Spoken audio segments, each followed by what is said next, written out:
तो गाइस कैसे हैं आप सब लोग। रीइंकार्नेशंस के एपिसोड 38 के साथ हाजिर हो। तो लास्ट एपिसोड के एंड पे हमने देखा था कि हमारा लिंड्री अपने लोगों के साथ बाइलू शैंकिंग पैलेस के बाहर पहुंच जाता है और अपने लोगों से कहता है चलो जल्दी से रेडी हो जाओ। ये सारी सेंटर्स भी यहाँ पर आ रही हैं। टोटल 160 सेक्टर से सेंटर्स को यहाँ पर बुलाया गया है। मुझे लोग बाइलू शैंकिंग पैलेस के बाहर पहुंचते हैं तो वहाँ पर सामने उन्हें एक बड़ा सा कॉल्ड्रॉन दिखाई देता है। उस बड़े से कॉल्ड्रॉन के अंदर से बड़ी बड़ी चेन्स निकल रही होती है। उस कॉल्ड्रॉन को शायद वहाँ पर उन चेन्स में बांध करके रखा गया होता है। उस कॉल्ड्रॉन को गॉड स्लेइंग डिमोनिक कॉल्ड्रॉन कहा जाता है। तो हमारा लिंड्री जब उस कॉल्ड्रॉन के सामने पहुंचता है तो वो अपने लोगों से कहता है क्या तुम सभी लोग वहाँ पर सामने इस बड़े से कॉल्ड्रॉन को देख रहे हो। तो गॉड स्लेइंग डिमोनिक कॉल्ड्रॉन कहा जाता है। इस बड़े से गॉड स्लेइंग डिमोनिक कॉल्ड्रॉन को बाइलू शैंकिंग पैलेस के ब्लैक ड्रैगन किंग ने यहाँ पर छोड़ा है। उसकी आखिरी निशानी है जो कि यहाँ पर मौजूद है। लिंड्री उनसे कहता है जैसा कि तुम सभी लोगों को इस बारे में पता होगा हम लोग इस वक्त जिस बड़ी गैलेक्सी में है इस गैलेक्सी को क्वार्टर गैलेक्सी कहा जाता है। वैसे तो इस बड़ी सी गैलेक्सी को 4 हिस्सों में तकसीम किया जाना चाहिए था, यानी कि ईस्ट, वेस्ट और नॉर्थ साउथ। जो ब्लैक ड्रैगन किंग था वो वेस्टर्न गैलेक्सी का किंग हुआ करता था, वो वहाँ का रूलर था, वो वहाँ का एम्परर था। ब्लैक ड्रैगन किंग के मरने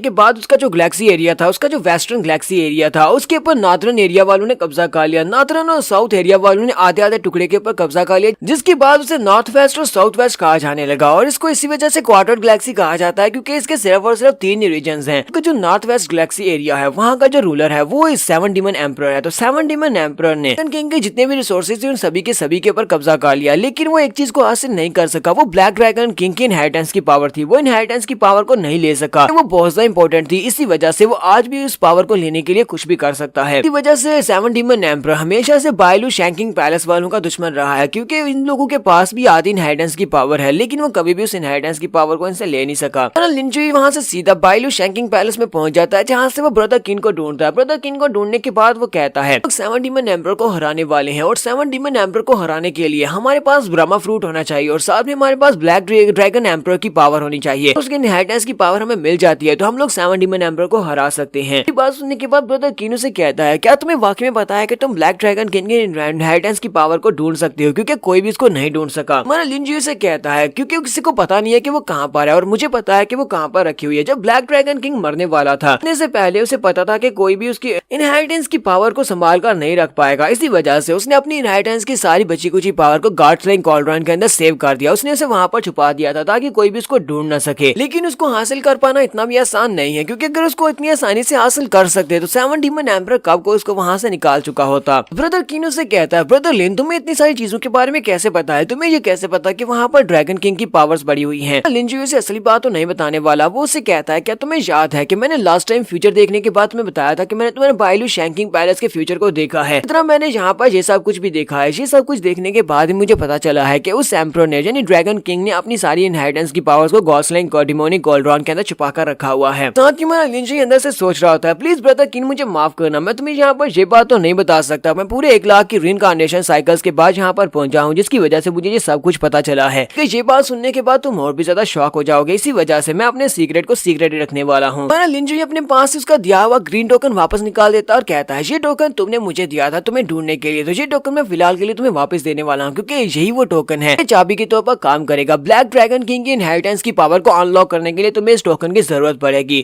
लिंड्री से कहता है लेकिन सबसे बड़ा मसला ये है कि उस कॉल्ड्रॉन के ऊपर ड्रैगन किंग ने एक बड़ी सी सील लगाई हुई है। वो एक बहुत ही स्पेशल सील है। उस स्पेशल सील को खुद ही वो ड्रैगन किंग ओपन कर सकता है या फिर कोई ऐसा जिसके पास उसकी ब्लड एसेंस की पावर हो वो उसको डीएक्टिवेट कर सकता है। ब्रदर किन उसे कहता है तो उसका मतलब यह है कि ये तो इम्पॉसिबल है, क्योंकि ड्रैगन किंग तो मर चुका है और इसकी एसेंस वाला बंदा हमें कहाँ पर मिलेगा। तो लिंड्री से कहता है तुम्हें इसके लिए परेशान होने की जरूरत नहीं है, उस सील को ओपन करना मेरा काम है, मैं वहाँ पर उस सील को ओपन करवा दूंगा। मुझे ये बताओ कि किस वक्त डीमन एम्परर सारे सेंटर्स को अपने पास बुलाने वाला है। तो किन उसे कहता है कल ये सब कुछ होने वाला है। लिंड्री से कहता है मैं चाहता हूँ कि तुम सारी की सारी तैयारियां मुकम्मल कर लो, तुम्हारे बाइलू शैंकिंग पैलेस में जितने भी लोग हैं उन सभी को यहाँ से निकाल दो और कल दोपहर के वक्त मैं चाहता हूँ कि तुम मुझे कॉल्ड्रॉन के ऊपर मिलना, तुम वहाँ पर खड़े रहना। किन अभी भी चिल्लाकर उसे कह रहा होता है लेकिन ब्रदर लिन तुम ऐसा बिल्कुल भी नहीं कर सकते, तुम 7 डीमन एम्परर के खिलाफ जाने की कोशिश कर रहे हो, तुम्हें पता ना कि वो सबसे पावरफुल और स्क्योरियस इंसान है। तो लिन उसे कहता है बिल्कुल परेशान होने की जरूरत नहीं है, मेरे पास एक बहुत ही अच्छा प्लान है। साथ ही वो उसे कहता है जब वक्त आएगा हम सभी की जिंदगी तुम्हारे पर डिपेंड करेगी, क्योंकि वहाँ पर वो सारी पावर्स को इनहेरिटेंस की पावर ब्रह्मा फ्रूट की पावर्स को तुम ही अब्सॉर्ब करने के बाद बोलो तुम देने वाले हो, 7 डीमन एम्परर को तुम मारने वाले हो। इनहेरिटेंस की पावर्स भी बहुत ज्यादा पावरफुल होने वाली हैं, उनको अपनी बॉडी में एंड्योर करना ये भी तुम्हारी जिम्मेदारी है। तो किनो से कहता है मैं अपनी पूरी कोशिश करूंगा, कल चाहे कुछ भी हो जाए लेकिन हम लोग एक दूसरे के भाई ही रहेंगे, चाहे वहाँ पर हम लोग मारी क्यों ना जाए लेकिन फिर भी मैं तुम्हारा भाई रहूंगा। तो नेक्स्ट सीन में डीमन एम्पर हॉल का दिखाया जाता है, जहाँ पर पूरी 108 लड़कियां होती है। वो सारी की सारी डीमन एम्पर के रूम की तरफ जा रही होती हैं।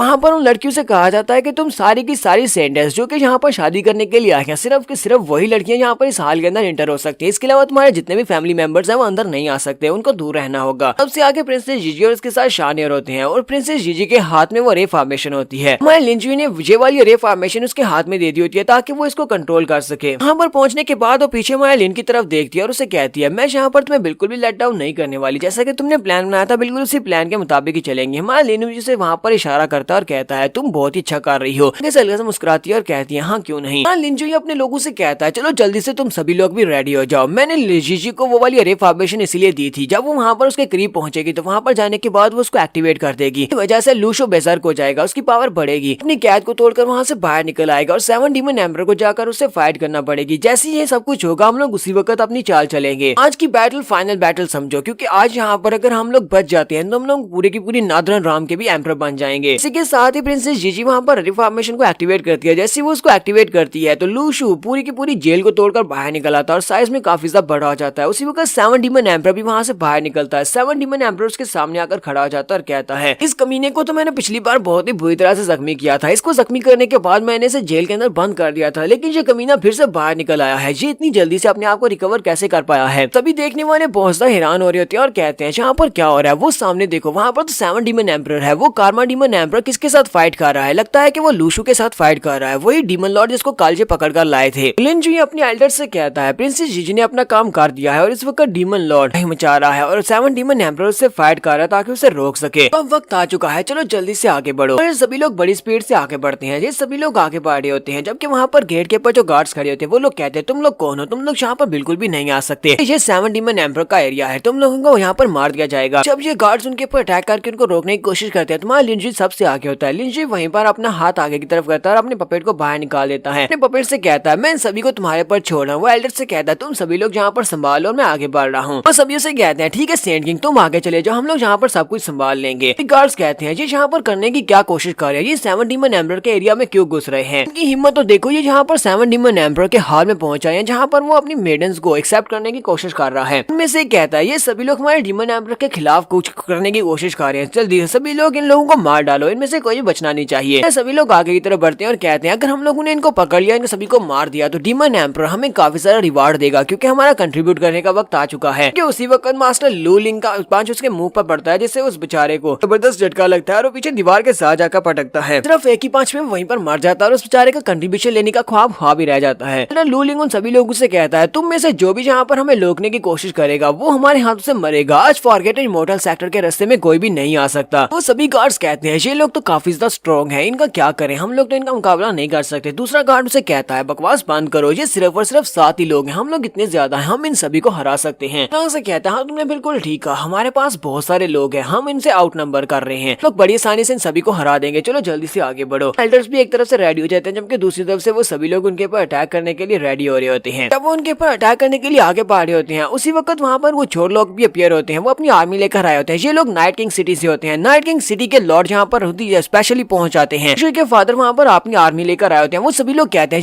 ये लोग तो नाइट किंग सिटी से हैं, ये लोग यहाँ पर क्या कर रहे हैं। वहीं पर दूसरी तरफ से बाइलू शैंकिंग पैलेस के कुछ एल्डर्स भी पहुंच जाते हैं और कहते हैं, हम लोग भी यहाँ पर आ चुके हैं। वो लोग कहते हैं, ये तो बाइलू शैंकिंग पैलेस है, ये सभी लोग यहाँ पर कर क्या रहे हैं। जबकि दूसरी तरफ जो 7 डीमन एम्पर होता है, लूशु को दोबारा से हरा देता है। वो उसको हराने के बाद कहता है, इस कमीने को यहाँ पर कौन पावरफुल बना रहा है, इसकी बॉडी के अंदर जो ब्रह्मा फ्रूट है उसकी पावर को कोई इंक्रीज कर रहा है, मैं उस बंदे को ढूंढ निकालूंगा जो भी ये सब कुछ करने की कोशिश कर रहा है। इससे पहले कि मैं यहाँ पर उस बंदे को ढूंढूं, मुझे पहले अपनी 108 सेंडेंस के साथ शादी करके उन सभी की पावर्स को लेना होगा, उन सभी की एनर्जी को अब्सॉर्ब करने के बाद अपनी इंजरीज को हील करना होगा। उसी के बाद मैं उस बंदे से निपट पाऊंगा और उसके बाद मैं उसकी बॉडी के अंदर से निर्वाणा फ्रूट को भी निकाल लूंगा। लिंजुई कहता है, मुझे तो लगा था लूशु थोड़ी देर और फाइट कर सकेगा, लेकिन वो बेचारा तो फिर से यहाँ पर हार गया। इसका मतलब यह है कि वो 7 डीमन एम्पर का मुकाबला नहीं कर सकता, चाहे 7 डीमन एम्पर कितना ही जख्मी क्यों ना हो। प्रिंसेस जीजी लिंजुई को देखने के बाद बहुत ज्यादा खुश रहती है और कहती है, ब्रदर लिन तो फाइनली यहाँ पर आ ही गए। लिंजुई उसके पास जाता है और कहता है, तुमने बहुत ही अच्छा काम किया, चलो जल्दी से वो हार्ट रिफाइनिंग ब्लड सैक्रिफाइस